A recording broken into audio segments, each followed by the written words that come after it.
아마 지금 정부 계획은 3월 말 정도 출범하는 걸로 해서 아마 탄소중립위원회라고 하는 것이 현재 구성이 되고 있는 것으로 알고 있고요. 이거는 기존의 녹색성장위원회도 흡수하고, 또 우리 반기문 전 유엔 사무총장 계신 이제 국가기후환경회의도 흡수하고 해서 명실상부하게 에너지 분야, 또 더 나아가서는 이제 녹색 환경 분야까지도 선도할 수 있는 올해 탄소 중립과 관련해서 이제 2050년에 이산화탄소 배출량을 제로를 만들기 위한 경로를 결국 이제 2022년부터 어떻게 가져갈 거냐를 올해 이제 설계하는 일이 이제 가장 에너지 부분에서는 이제 중요한 일이 아닌가 생각이 됩니다. 우리가 2017년 기준으로 보면은 온실가스를 한 7억 톤 정도를 배출을 했는데요. 이걸 2050년에 이제 제로로 만들어야 되기 때문에 이거를 과연 그럼 이렇게 7억 톤에서 직선으로 이렇게 내려갈지, 아니면 좀 충격을 완화하기 위해서 이런 모양으로 내려갈지, 아니면 우리는 좀 늦었으니까 아예 급격하게 이렇게 이제 빨리 내려갈지, 이러한 같은 이제 경로를 정해는 것이 결국 중요할 거로 보이고요. 현재 2050년이 되면 아무래도 이제 화석연료는 사용을 거의 금지하는 형태로가 되어야지만 탄소 중립의 성립이 가능하기 때문에 현재 작년 말에 유엔에 보고한 2050년 온실가스 감축 목표라 불리는 이제 LEDS의 모양을 보면, 도시가스 부분 같은 경우에는 이제 건물이나 주택에서 사용하는 도시가스의 사용량은 2050년이 되면 제로가 되고 모든 것은 전기로 바뀌는 것으로 되어 있습니다. 그리고 또 수송용 연료, 즉 자동차에 들어가는 연료도 이제 석유는 2050년이 되면 전혀 쓰지 않고 오로지 이제 전기 혹은 수소 전기차 이런 걸로 다 바뀌기 때문에 2050년에는 아마 전력 사용량이 우리가 현재 예측하고 있는 것보다는 한 2배에서 3배 정도로 늘어날 것 같고, 작년 초나 재작년까지만 하더라도 급속한 전기화에 대한 우려를 굉장히 많이 표했는데, 지금은 탄소 중립이란 목표가 정해지다 보니까 오히려 전기화를 촉진해야 되는 그런 상황이 이제 되는 것이죠. 당장 수요가 엄청 늘어나는 건 아니지만 서서히 늘어날 겁니다. 현재 전력 수요는 제3차 에너지 기본 계획에서 2040년까지의 전력 수요를 예측을 해놨고요. 또 작년에 LEDS 작업을 할 때 40년에서 50년까지 3차 에너지 기본 계획의 수요 증가 패턴을 반영해서 50년까지 예측이 되어 있습니다. 근데 이제 50년 기준으로 본다면 당초 예측했던 수요보다 2배 내지 3배는 늘어야 탄소 중립을 달성을 할 수가 있습니다. 왜냐하면 전기는 사실 굉장히 비효율적인 에너지거든요. 그러니까 1차 에너지를 직접 쓰면 할 수 있는 일을 전기를 쓰게 되면 한 2~3배가 되거나 경우에 따라서는 10배가 돼야 가능한 경우가 있기 때문에, 예를 들면 그냥 도시가스나 석유 갖고 난방을 하면 될 거를 전기로 하게 되면 걔를 전기를 만드는 과정에서 효율 손실이 발생하고, 전기 에너지를 또 열 에너지를 바꿀 때 또 효율 손실이 발생하기 때문에 에너지 사용량이 심하게는 10배까지도 늘어나거든요. 그래서 결국에는 이제 재생에너지로 그런 거를 좀 커버를 해야 될 거고, 아무튼 전력 사용량은 당초 예상한 것보다 2~3배 늘어나고, 2050년이 2~3배다 보면 중간에도 이게 늘어나게 되거든요.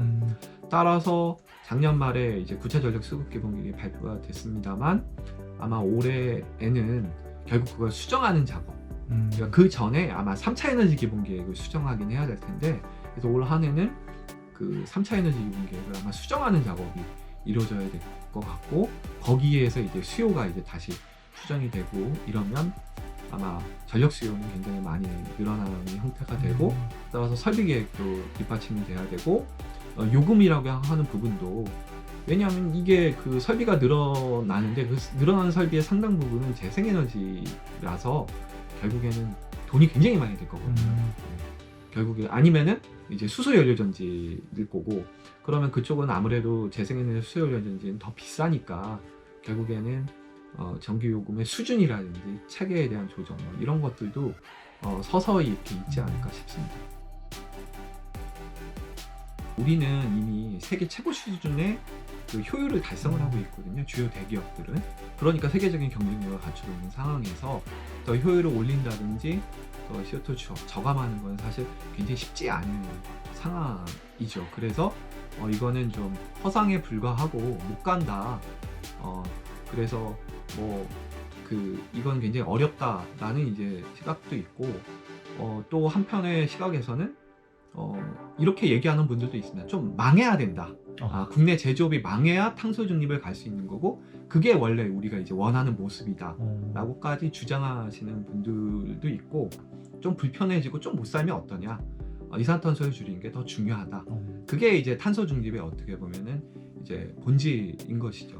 근데 그러다 보니까 이 산업이 결국 감당할 수 없고 어려우니까 결국 이제 못 가거나 흐지부지 될 수도 있다, 이런 지적들이 있다 보니까 한 단계 더 나아가서 탄소 중립에 대한 법제화를 현재 시도를 하고 있는 것이죠.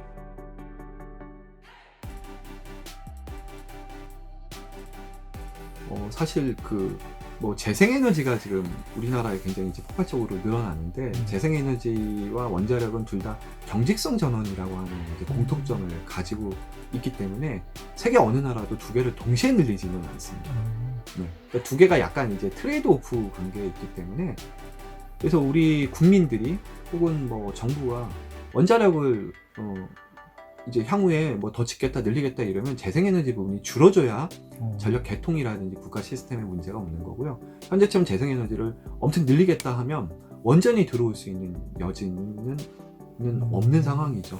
그래서 미국을 우리가 이제 눈여겨볼 필요가 저는 있다고 생각하는데요. 어떤 방안을 현재 고려하고 있냐면, 원전을 갖고 원전이 개통에 들어오면은 앞서 말씀드린 것처럼 재생에너지와 상존할 수가 없기 때문에 원전은 전기를 생산해서 개통에 넣는 용도가 아니라 수소 생산을 하는 용도로 전환하는 것을 지금 심각하게 고민을 하고 있습니다. 그래서 미국 에너지부 홈페이지에 들어가면 원자력 1기가와트, 그게 미국에서 보면 수소를 연간 20만 톤을 생산할 수 있는 것으로 되어 있습니다. 그래서 원자력 발전소에서 나오는 열을 이용을 해서 열화학적으로 수소를 생산하고요. 또 원자력 발전 나오는 전기를 이용해서 이제 물을 전기 분해를 해서 수소를 생산하고, 요 두 개의 경로로 생산되는 수소를 합하면 한 20만 톤 정도 되니까 사실 어마어마한 양입니다. 우리도 정말로 수소 경제가 이제 출현을 하고 한다면 수소를 써야 되니까 수소를 어딘가에 생산해 줘야 되는데, 그때 이제 원자력 발전소가 수소 생산 용도로 활용될 수 있는, 걔는 개통에 이제 편입이 안 되니까 개통에 부담을 주지 않고 재생에너지에도 영향을 미치지 않으면서 이게 안정적으로 수소를 값싸게 생산할 수 있기 때문에, 수소 생산이라고 하는 용도로서의 어떤 원자력 발전소의 역할은 아마 추후에 좀 논의가 되면서 부각이 되지 않을까 싶습니다.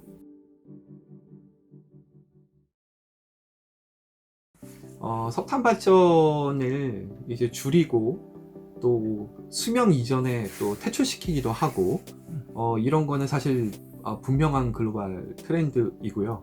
또 우리나라 입장에서 온실가스를 줄여야 되고, 또 한편으로는 이제 미세먼지라고 하는 부분에 굉장히 국민들이 민감해 하기 때문에 석탄 발전을 줄이는 것은 이제 불가피한 부분이 있습니다.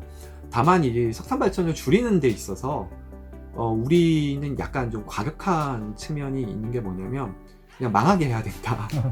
그래서 뭐 그냥 보상도 좀 덜하고 돌리지도 못하게 하고, 그러니까 미세먼지 계절관리제 때문에 지금 이제 물론 올해는 추워서 돌리고 있습니다만, 미세먼지 계절관리제 때문에 이미 가동률이 떨어진 상황에서 이제 석탄 발전 총량제도 들어가고, 그러다 보면은 이제 노후된 석탄은, 노후라고 해봐야 사실은 그냥 상대적으로 나이를 먹은 거지, 미국이나 뭐 유럽은 50년, 60년씩 가동을 하거든요. 근데 지금 뭐 한 20년만 됐어도 이제 노후라는 명칭이 붙어 있는데, 이런 시설은 퇴출될 수밖에 없거든요. 발전소가 돌아갈 수가 없습니다. 현재 상황에서는. 그러면 덴마크라든지 독일처럼 이렇게 선진국들, 즉 에너지 전환의 선진국들은 어떻게 했냐면 국가가 보상을 했죠. 그러니까 퇴출을 시키면서 그냥 퇴출하는 게 아니라 연료를 전환하게 하고, 연료를 전환하는 데 있어서 뭐 투자비의 30%를 국비로 지원을 한다라든지, 아니면 전환 이후에 운영하는 데 있어서 연료비에 뭐 예를 들어서 천연가스로 대체를 했다든지 아니면 바이오매스로 대체를 하면 그 운영비 일부를 정부가 이제 보조를 해주는 형태로, 보조금으로 이들이 손해를 보지 않고 합리적, 질서 있고 공정하게 퇴출할 수 있도록, 전환할 수 있도록 도와준 반면에 우리는 좀 망하게 해야 된다, 그냥. 이런 과격한 나쁜 놈들이고 기호학당이기 때문에 그냥 아무런 보상도 하지 않고 그냥 문 닫게 해야 된다라는 이런 그 주장들이 있는데, 그건 굉장히 좀 잘못됐다고 이제 보이거든요. 정말로 퇴출시키고 그 다음에 발전량을 줄이려고 한다면 그거에 대해서는 합리적 수준의 보상을 해주고, 그 보상에 대한 사회적 공감대를 형성하는 게, 그래서 공정하고 질서 있고 아름답게 퇴출을 시키는 게 정말로 필요하다. 그렇지 않으면은 이건 정말 불공정하게 되는 거고, 결국에 그렇게 퇴출시키면 결국 국민들의 부담으로 다 귀결되거든요. 전력 공급 안정성도 문제가 되게 되고, 공기업들인데 공기업이 손해 보면 결국 국민이 떠안게 돼 있거든요. 그러면 뭐 합리적이고 공정하지 않기 때문에, 아무튼 좀 공정하게 이거를 퇴출시키려고 하는 어떤 조치, 노력, 제도적인 보완, 특히 환경부 쪽의 어떤 그 자세 전환, 이런 게 좀 필요한 시기라고 판단됩니다.